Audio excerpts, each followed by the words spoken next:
The consortium has a vision that Europe needs to build its European armed forces, or defense forces, so this decision should be political.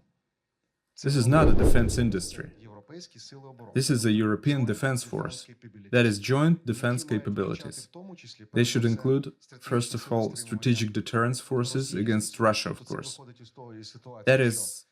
This is based on the situation that Europe needs to build its defense system without the United States.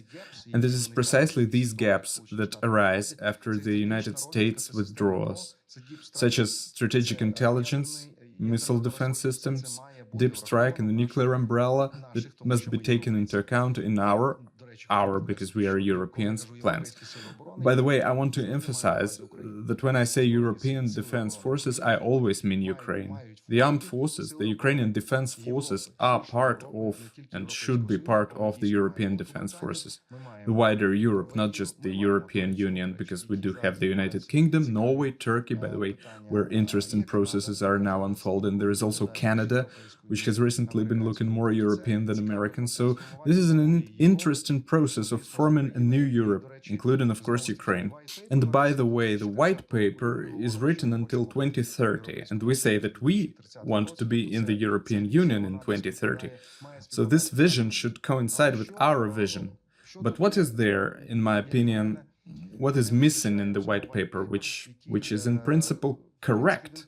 It says that these deficit restrictions are lifted, that is, budget deficit restrictions in all EU countries, of course, if they wish, at the national level. And this will allow us to attract up to 800 billion euros for 4 years.